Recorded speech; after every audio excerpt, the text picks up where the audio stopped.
গতকালকে আমরা দেখেছি ঢাকা ৮ আসনের একজন নেতা উনি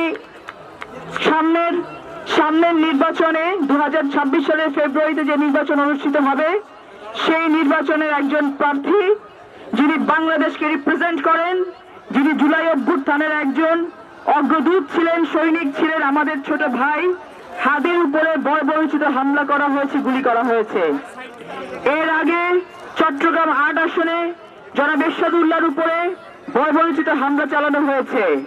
তিনি বিএনপির মনোনীত প্রার্থী ছিলেন।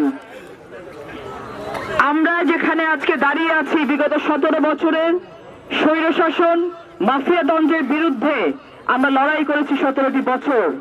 আমরা যেই বাংলাদেশের জন্য লড়াই করেছি সেই বাংলাদেশ এভাবে বাংলাদেশের করে জনগণের বুকে গুলি চলতে পারে না। আমরা আজকে এখানে দাঁড়িয়ে এই ঘটনার তীব্র নিন্দা, প্রতিবাদ এবং ধিক্কার জানাচ্ছি। জুলাই অভ্যুত্থানে 36টি দিনে শত শত হাজার ভাই, সন্তান, বোনের বুকে যে গুলি চলেছে, হাজারো হাজারো পঙ্গুত্ব বরণ করে এখন পর্যন্ত হাসপাতালের বিছানায় কাতরাচ্ছে, এই বাংলাদেশের জন্য কিন্তু আমরা এত ত্যাগ স্বীকার করি নাই।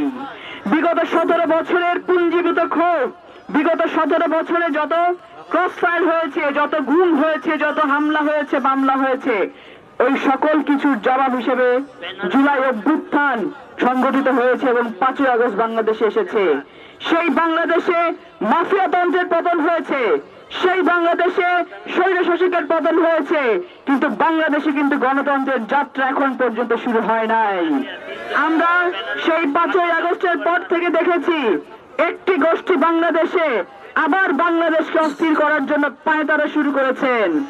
আমরা দেখেছি একটি গোষ্ঠী বাংলাদেশে সেই আগের মতো করে যেন নির্বাচন হতে না পারে, এই নির্বাচনকে ভণ্ডুল করার জন্য পায়তারা শুরু করেছেন। স্বৈরধারী আমলে মাফিয়াতন্ত্রের সরকারের সময় যে কোনো ঘটনা ঘটিয়ে যেমন বিএনপির উপরে দায় চাপাতো, ঠিক একইভাবে একই কায়দায় সেই চক্র কিন্তু আবার বাংলাদেশে যা ঘটছে বিএনপির উপর দায় চাপানোর জন্য পায়তারা ভাবছে। আমরা সকলকে সতর্ক করে দিতে চাই, আমরা বাংলাদেশ জাতীয়তাবাদী দল, আমরা মানে হচ্ছে বাংলাদেশ। এই বাংলাদেশ যদি রুখে দাঁড়ায় কেউ পালানোর কোনো জায়গায় পাবেন না। কিন্তু আপনারা সকল ধরনের ষড়যন্ত্রকে নস্যাৎ করে আমরা এগিয়ে যাব একটি নির্বাচনের পথে। সকল ধরনের ষড়যন্ত্রকে মোকাবেলা করে আমরা এগিয়ে যাব একটি গণতন্ত্রের পথে। এই গণতন্ত্রের যাত্রার পথে যারা যারা আসবেন প্রত্যেককে কিন্তু বাংলাদেশের মাটিতে জবাবদিহি করতে হবে ইনশাআল্লাহ।